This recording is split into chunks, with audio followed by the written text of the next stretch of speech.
A mum from Norfolk says a drug that was supposed to help with her epilepsy made her children physically and mentally disabled. 46-year-old Julie Marjot from Wyndham had been on a powerful drug called sodium valproate from a young age.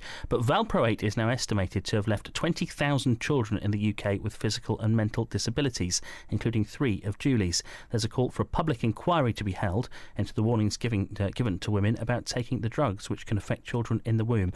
Julie joins us in the studio this morning. Good morning to you, Julie. Thanks for coming in. Let's go right back to the very start with this if we can, because you have epilepsy, and I want you to tell me how carefully you have to think about having children when you have epilepsy. Yeah, so originally both my husband and I decided that if we wanted children, we needed to be proactive. So we went to see a specialist to ask if there were any side effects and also if it was okay for me to have a normal delivery.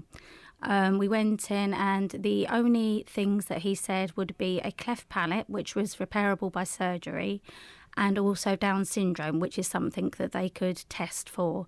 And there was no other side effects. He didn't tell us anything else. So we went away really happy and thought, brilliant, we can start our lovely little family. Mm. And you, in your mind, you feel you carried out enough research into, could I have a normal pregnancy, for want of a better word? Yeah, absolutely. Yeah. Speak to, GPs and obviously, you can't go better than a specialist. They know what they're talking about. He's been dealing with the drug.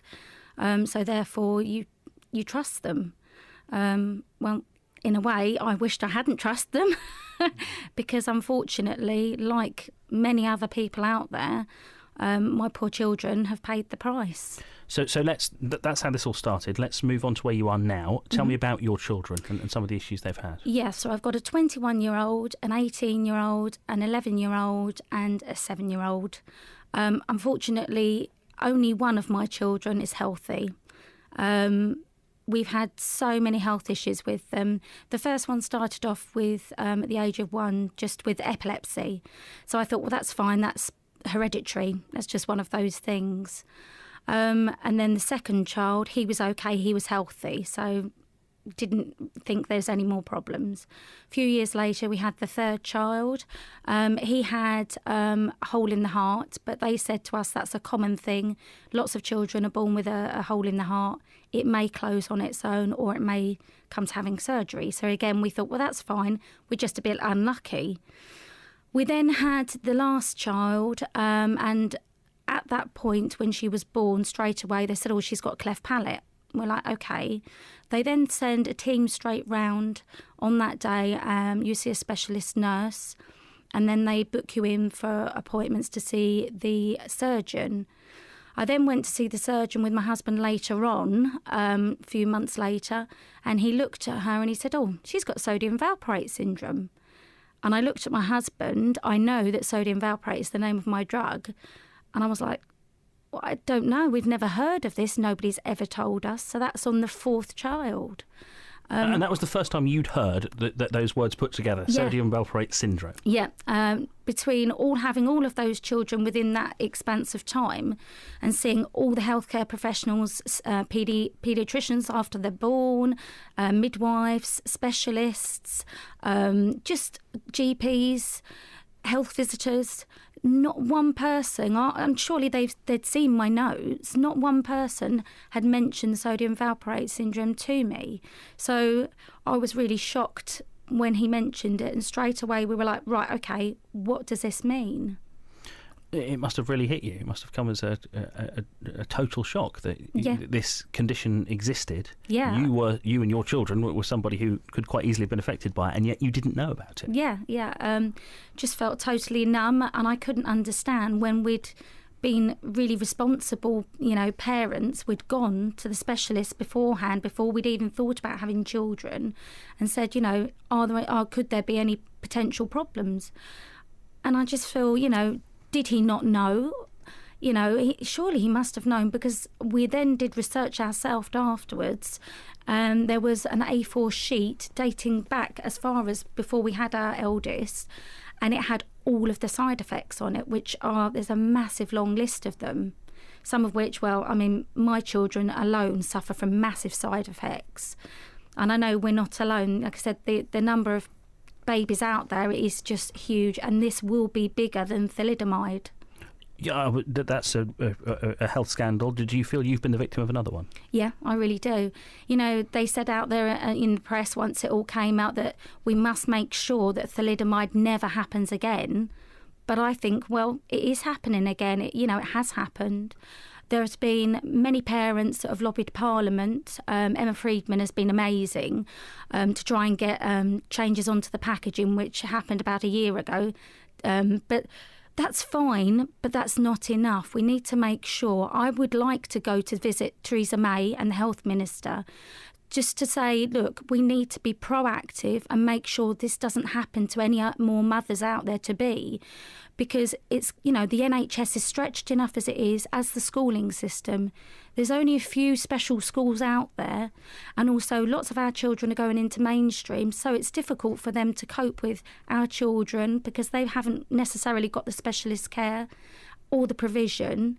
So it's really important that Theresa May knows what we need to have done, as well as obviously all the issues that regulations that need to be put on as well as. Did you feel there are other parents who are in the position that you were in who perhaps don't know what they've got on their hands? Yes, definitely. I mean, I've had already Facebook messages, emails. I've had so many people saying to me, the stats are so high that so many people just don't know. People are trying to reach out to me to say, I didn't know. Why weren't we told? And generationally, I know this is true because my own 21-year-old daughter who has epilepsy, at the time she was taking the drug, sodium valproate. We weren't told about this back in when she was at the age of 14.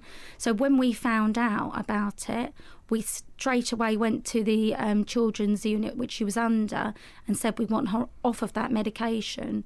They then put her on to a different medication called Tegretol. Now, both of these medications have the impacts about sodium valproate syndrome, so it's really important that we tell parents. The one thing I will say is please don't just stop taking your medication. That would be the wrong thing to do. That's an important message, isn't it? Yeah, definitely. Don't stop taking your medication because it's really important that you do. You need to go back to your GP or your specialist and have a word to them and say, look, what can I do? And if parents have got young adolescents as well, we need to hit it earlier on for them to say to them, look, okay, they might be coming up to childbearing age. What can we do? Is there another drug? And there are other drugs out there. My 21-year-old daughter, she's amazing and she's gone through so much. And she's actually gone on to a new drug. I think she went on to that when she was about 16. And it's great because it's controlled her seizures.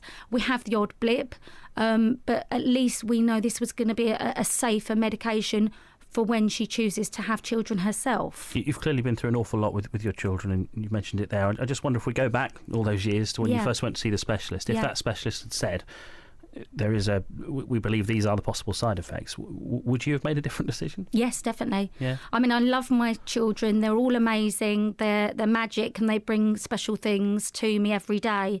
When you get the eye contact from an autistic child, nobody but another parent with an autistic child will know how magical just that is, or that special hug other parents might take for granted.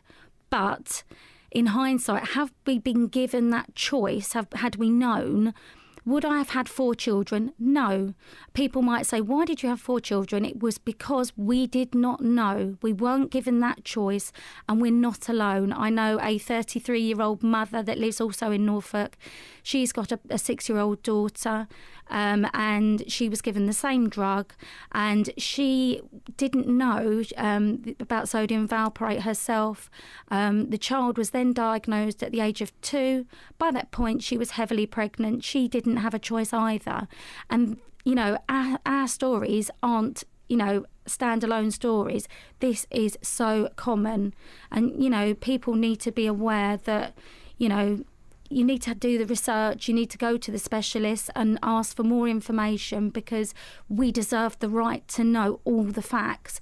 And I think that's what upsets me the most, that we were never given the facts, any of us, and we feel that we've been, told the wrong information. If I can also add one more thing, I've got a 18-year-old son that doesn't have any problems. However, it's, he's a young carer. It's, impacted him also, to have, and I'm sure lots of families will say the same thing, the impact on the children as well that don't have any conditions is huge. His life has been restricted. He's had to be a young carer and assist me when my 21-year-old was having seizures every single week. He was only 10. He was having to walk out and stand in the middle of the road and wait for the ambulance. What 10-year-old needs to do that? Now, had we had all the facts, he wouldn't have suffered either. Thank you for coming in this morning, Julie, and telling us your story. I really appreciate it. Thank you for the time, and I hope everybody gets on okay. That's Julie Marjot, who is going to keep in touch with us, I'm sure, and let us know how things progress. The manufacturer of the drug, sodium valproate, is Sanofi. In a statement, they told the BBC, patient health is Sanofi's primary concern. Sodium valproate is an important molecule that epileptic women continue to rely on even today to control seizure during their lifetime, including during pregnancy. It is critical that both the risks of continuing treatment and the risks of stopping treatment are discussed before planning a pregnancy, bearing in mind that other medications also have risks. We should point out that the important advice is if you are taking valproate drug or have done for epilepsy, bipolar or migraine, it's important you don't stop taking any medication without first seeking the advice of your doctor. There's further information available on the BBC website. Judy, thanks very much for coming in this morning.